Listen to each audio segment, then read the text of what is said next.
Bonsoir à tous chers abonnés, je suis très heureux de vous retrouver pour cette nouvelle édition de l'After Game. Cette édition concernera l'arrêt de la Ligue 1 Conforama.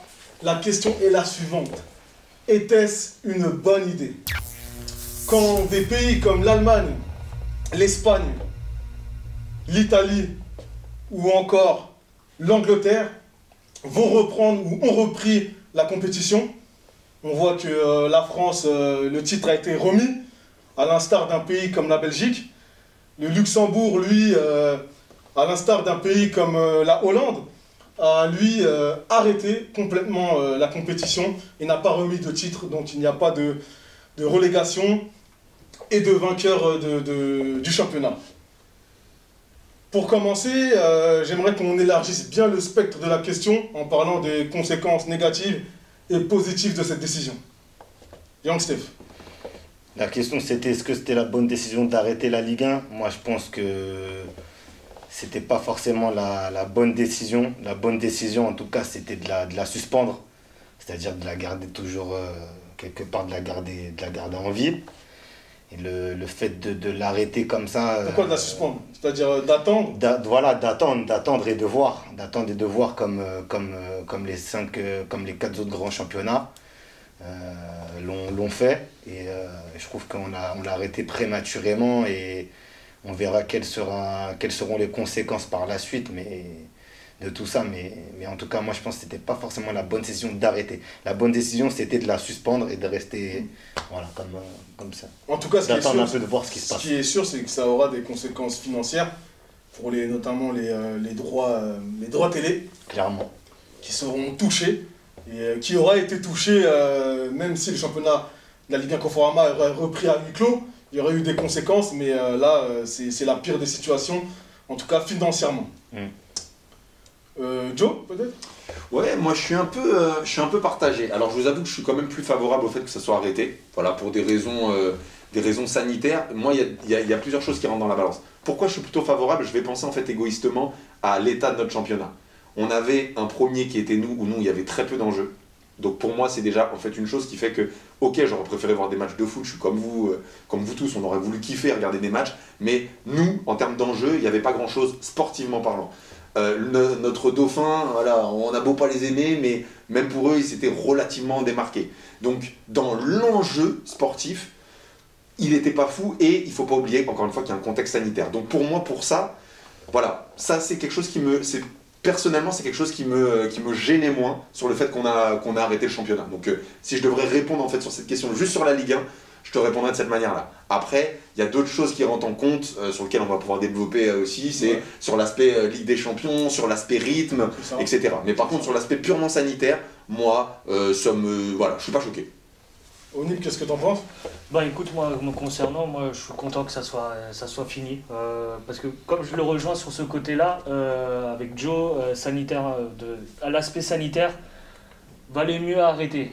Après, le fait que nous ont remis le trophée, bon, comme il l'avait dit, on s'est démarqué, il y avait je sais pas, une bonne quinzaine de points avec notre sur le ratio, on a 2,52 ouais. En plus. Donc c'était logique. Après, c'était plus les enjeux pour les autres clubs qui étaient plus importantes que pour nous. Après, là où ça me dérange encore moins, c'est que quoi qu'il arrive, on allait reprendre le championnat en septembre.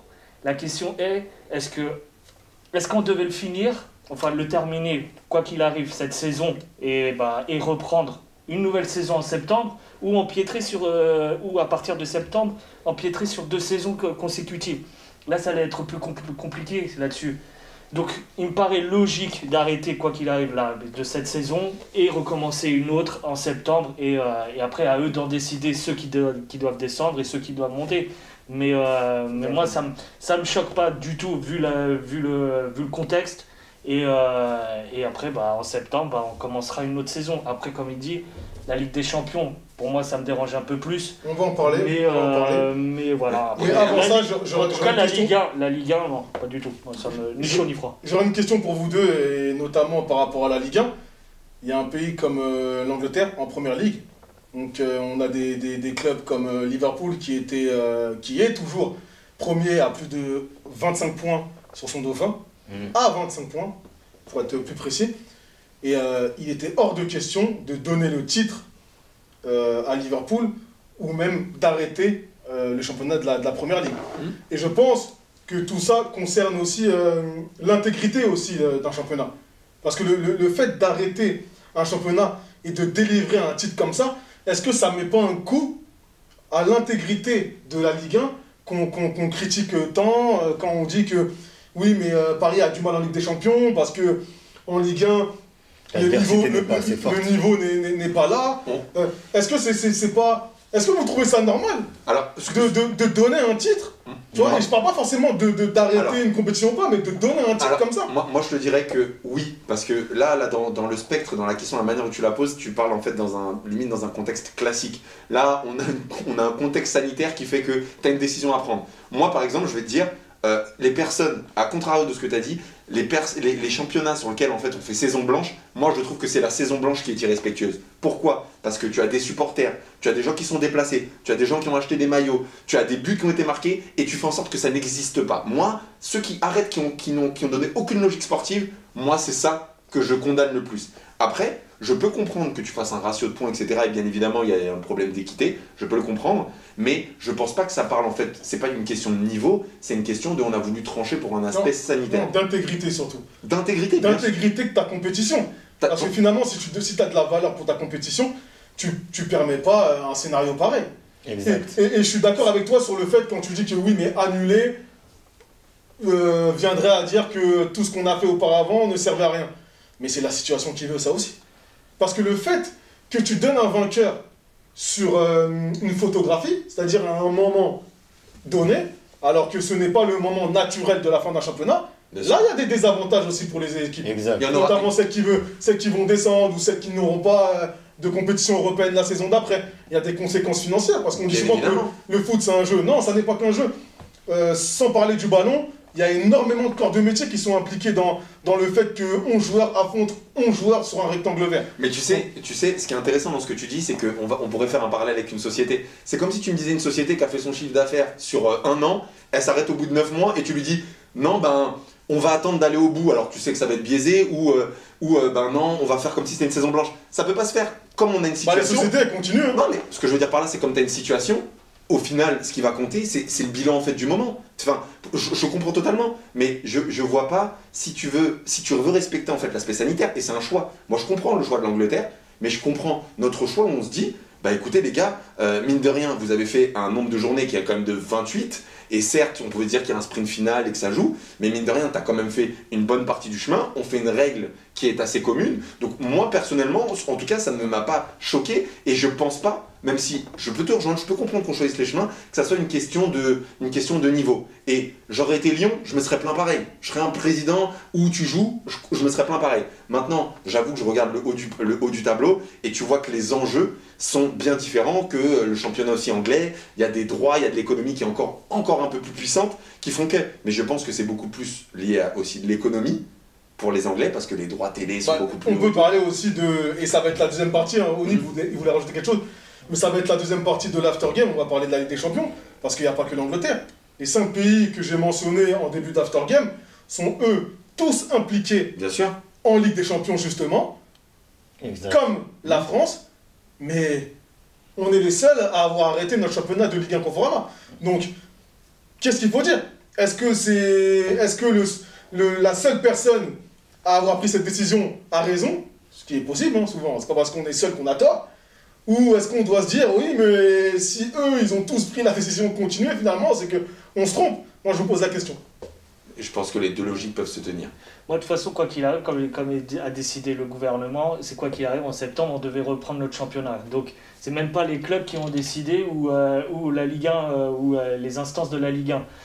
Après, le deuxième truc, c'est que les autres championnats, comme tu dis, bon, peut-être lui, il insuffle que peut-être c'est plus un point de vue économique, mais en ce moment, l'Allemagne a repris son championnat mais ils attendent les répercussions d'une reprise. Ils savent pas s'il y a eu des nouveaux contaminés entre les joueurs.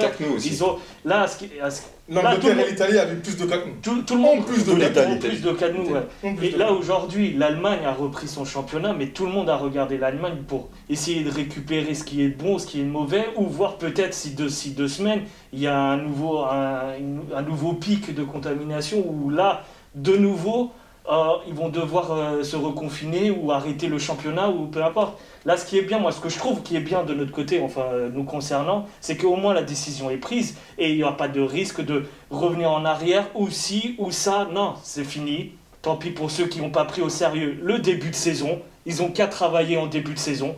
Et après, voilà, pour moi... On ne peut pas avoir une lecture dans le futur comme ça. Écoute, la Ligue 1, si le championnat est claqué, c'est à cause de des dirigeants ou des joueurs qui ne prennent pas au sérieux ce championnat. Autant qu'ils jouent depuis le début pour qu'ils mettent toutes leurs chances de leur côté. Et si un jour, malheureusement, on n'est pas à l'abri d'un malheur... Moi, je suis tranchant sur ce côté-là. La Ligue 1, si aujourd'hui on veut être sérieux dans la Ligue 1, soyez sérieux depuis le début. Arrêtez de calculer, oui, il y a la Ligue des Champions, Europa League, 3 points, 2 points, 1 point. Non, arrêtez les gars, jouez à fond. Arrêtez de calculer, ouais, je veux garder Neymar à droite, je veux garder Benzema. Non, arrêtez, ça suffit. Jouez à fond la Ligue 1. Si vous n'êtes pas content à la fin, c'est votre faute. Point barre. Non, mais un championnat, c'est un marathon. Et personne n'arrive dans le même état de forme en début de championnat, qu'en milieu de championnat. Je suis d'accord avec toi, mais sauf qu'un gagnant de marathon, il est rarement en fait au milieu du championnat, en fait au 33e kilomètre. Tu vois ce que je veux dire? Tu crois que les gagnants ils sont en fin de parcours? Oui, mais chacun se bat à son niveau. Non, mais tu as totalement raison. Tu as totalement raison. Et ça, en fait, c'est un débat sur lequel on pourrait revenir pour chaque cas. Je suis totalement d'accord. Mais maintenant, sur ce 1500 mètres, on en a fait 1000, d'arrêter à 1000. En fait, on est à ce moment-là, sur une certaine équité. Je te rejoins, on n'a pas forcément rencontré les mêmes clubs, etc. et que ça peut jouer sur certains matchs, mais il y a une certaine logique. Et pour les clubs qui vont se plaindre le plus de ça, là où je rejoins au NIP, c'est qu'on va parler notamment des Lions, on va parler des Monaco, des clubs qui ont été ronronnants au début, qui peut-être revenaient, et qui peut-être auraient pu faire quelque chose, je suis totalement d'accord. C'est légitime. Mais quand tu vois, parce qu'encore une fois, on n'est pas dans une situation, dans un contexte normal, à un moment, tu dois regarder ta saison et te dire, bah les gars, vous n'avez pas fait le taf au début. Et c'est une réalité. C'est une réalité aussi. Mais oui. S'ils sont là aujourd'hui, c'est parce qu'il y a un début de championnat où ils sont passés complètement à côté, où beaucoup de gens n'ont pas fait leur taf. Oui, mais tu as le droit de passer à côté de ton début de championnat et de revenir fort. Attends, mais qui te dit qu'ils allaient revenir fort aussi? Mais là, c'est toujours des hypothèses, des histoires. Justement. Là, ce qui est concret, c'est qu'ils étaient claqués au début. Malheureusement, il s'est passé un cas que personne ne pouvait prévoir, mais on n'est pas à l'abri demain qu'il y ait eu un autre cas l'année prochaine, d'ici 5 ans ou 10 ans, un autre coup pareil. À eux de faire le nécessaire pour tout prévoir. Ils sont là pour ça. C'est pour ça que je dis qu'il fallait arrêter, qu'il fallait figer la Ligue 1. C'est pour ça que je dis ça. Mais le fait de récompenser les équipes ou du coup de les désavantager, moi je trouve que c'est pas juste en fait. Mais comment tu fais si je vais dans ton sens, je comprends bien, mais on reprend en septembre. Et on a dit en septembre, comment tu fais pour commencer un nouveau championnat en septembre avec celui de l'ancien coupé il y a 4 mois. On reprend en septembre, ils avaient dit que les comment dire, les manifestations publiques étaient interdites. Mais peut-être que les huis clos auraient été possibles. Mais regarde, oui, les huis clos, ils étaient possibles. Pourquoi l'Allemagne, pourquoi l'Angleterre, pourquoi l'Italie, pourquoi l'Espagne peuvent le faire et pas la France? Moi, c'est ça ma question. Ne pas oublier qu'au début de cette épidémie, on parlait d'un championnat de France de Ligue 1 édition 2019-2020 qui devait essayer, reprendre en juin, essayer de se finir aux alentours du 15 août pour recommencer 1 ou 2 semaines plus tard la saison 2020-2021. Donc au début, on parlait beaucoup de ça. Et il y a eu cette conférence du Premier ministre. Et bim, le championnat il a été arrêté. Moi, je pars du principe qu'il fallait la suspendre, qu'il fallait figer les positions pendant un certain temps, attendre le moment, attendre que l'orage passe, comme on dit, que la tempête passe. Et une fois que la tempête est passée, on reprend les matchs avec du public si c'est permis, ou sans public s'il le faut. Mais reprendre ce championnat, aller au terme des 38 journées. Mais tu sais, regarde, même en suivant votre logique... On a encore du temps là pour parler notamment de la Ligue des Champions. Ça marche, mais très rapidement, même parlant de logique, on a parlé de la métaphore du marathon. On est d'accord que le marathon c'est 41 km et que là on s'est peut-être arrêté, allez, on va dire 28-29. Ok.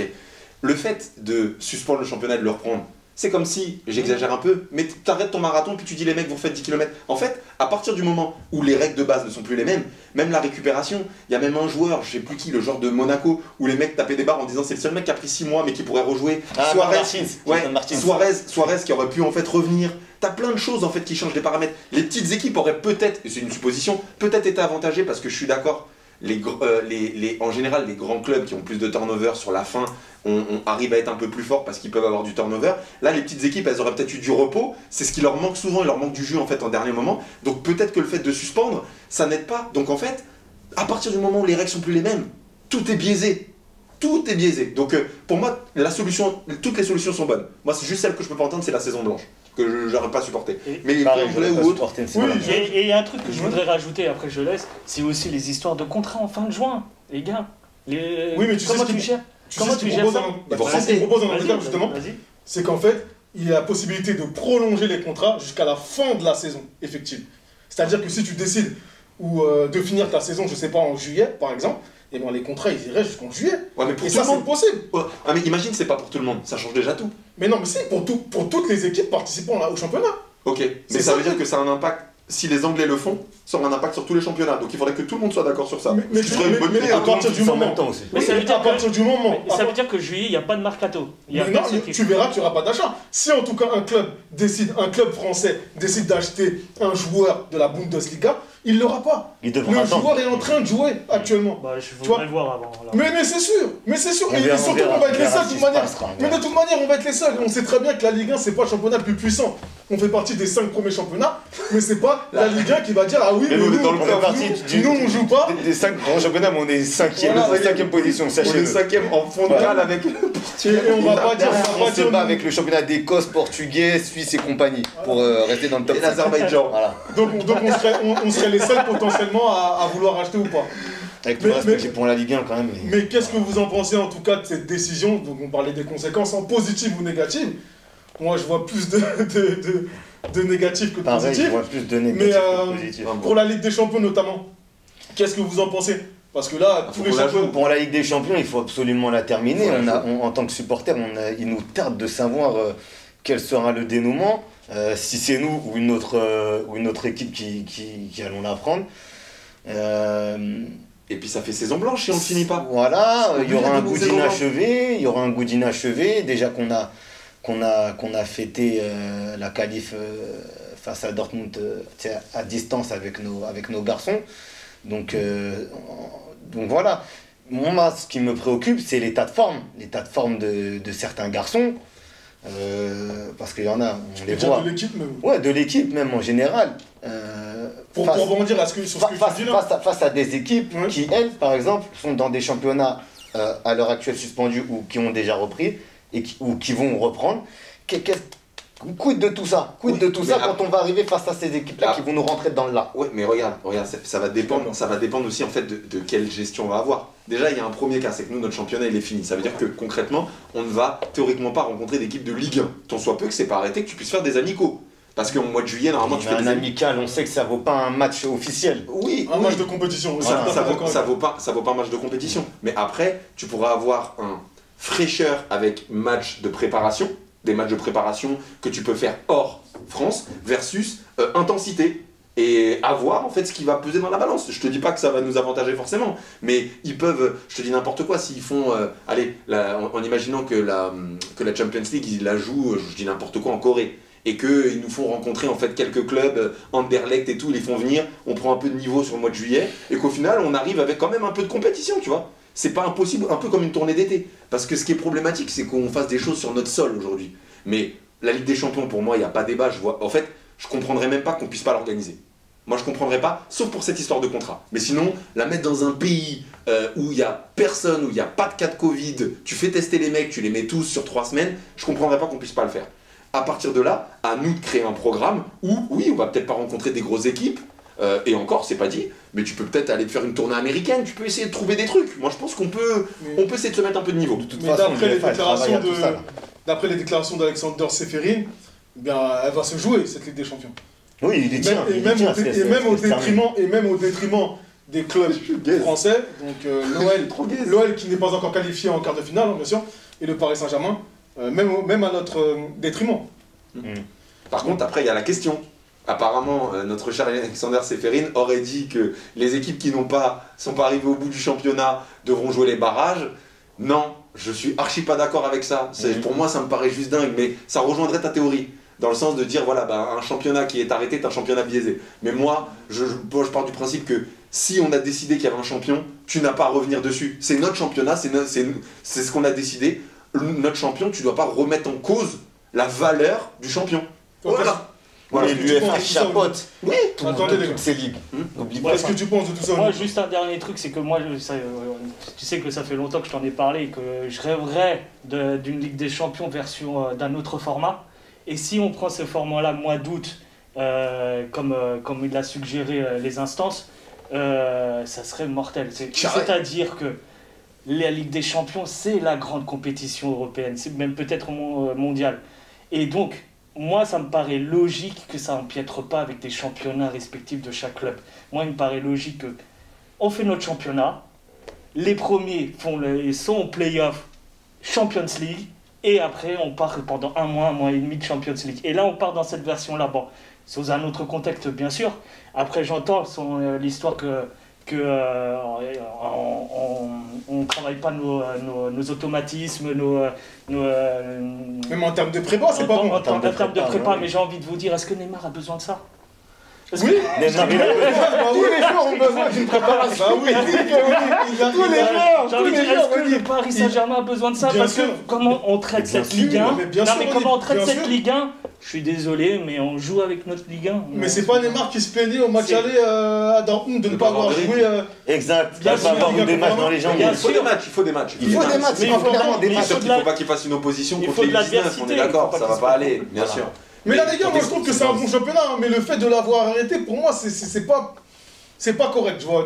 Ça manque de classe. Je comprends ça effrite la qualité. Je comprends ta logique. Après, voilà, je te dis même pas que ça a été cette logique-là qui a été faite, parce que voilà, il y a des logiques de gouvernement, il y a des logiques sanitaires et tout. Mais quand je vois l'enjeu qu'il y a pour les premières places, notamment, il était tellement faible que, en vrai, moi ça me dérange pas. S'il y avait une vraie bataille, et même si on était dedans, hein, si genre, ah ouais putain, le PSG à la bourre avec l'OM, tacle qui tacle et tout. Mais en fait, il n'y avait tellement pas de gros débats sur les 3 premiers. Allez, peut-être le 3e, allez. Oui, bien sûr. Ouais, c'est pas, je trouve ça pas ouf en fait. Le championnat il était plié. Nous, voilà, on savait qu'on allait regarder des matchs champagne, on attendait la Ligue des Champions, on va pas être hypocrite. Après, comme tu dis, c'est notre point de vue. Après, les enjeux, c'était pour les autres clubs. Il restait 11 journées, tout est possible. Ouais, on pouvait même perdre le championnat. Mathématiquement, mais après, frère, on regarde le football, c'est des choses qui sont relativement rares, tu vois ce que je veux dire. Donc oui, tu peux dire que c'était possible, tout est possible dans le football. Mais au final, on a bien regardé que ça se jouait avec Nice, t'es Nice, t'es Montpellier, t'es Monaco, t'es Lyon. Ouais, là tu peux dire il y avait Reims aussi. Mais Reims ils sont européens. Ouais, qui auraient pu demander en fait effectivement une place supérieure. Donc oui, t'as quelques clubs, mais dans l'homogénéité du championnat, ouais voilà, t'as quand même pas mal de choses qui étaient un peu pliées. Donc très bien, voilà. Très bien. Moi, je vous remercie les gars, c'était très mouvementé, donc ça fait plaisir. On cause vos avis. Donnez-nous votre avis. Est-ce que vous pensez que l'arrêt de cette Ligue 1 Conforama est une bonne décision pour tout le reste, que ce soit la Ligue des Champions, que ce soit l'intégrité de la Ligue 1, voilà, comme on dit, hein, c'est le pain quotidien. Exact. Sans Ligue 1, il n'y a pas de compétition extérieure, que ce soit Coupe de la Ligue, Coupe de France ou même Coupe européenne. Donc voilà, donnez-nous votre avis, j'espère que ce contenu vous aura plu. Abonnez-vous, suivez-nous sur Twitter et Instagram. Et je vous dis à très bientôt sur PSG Fan TV.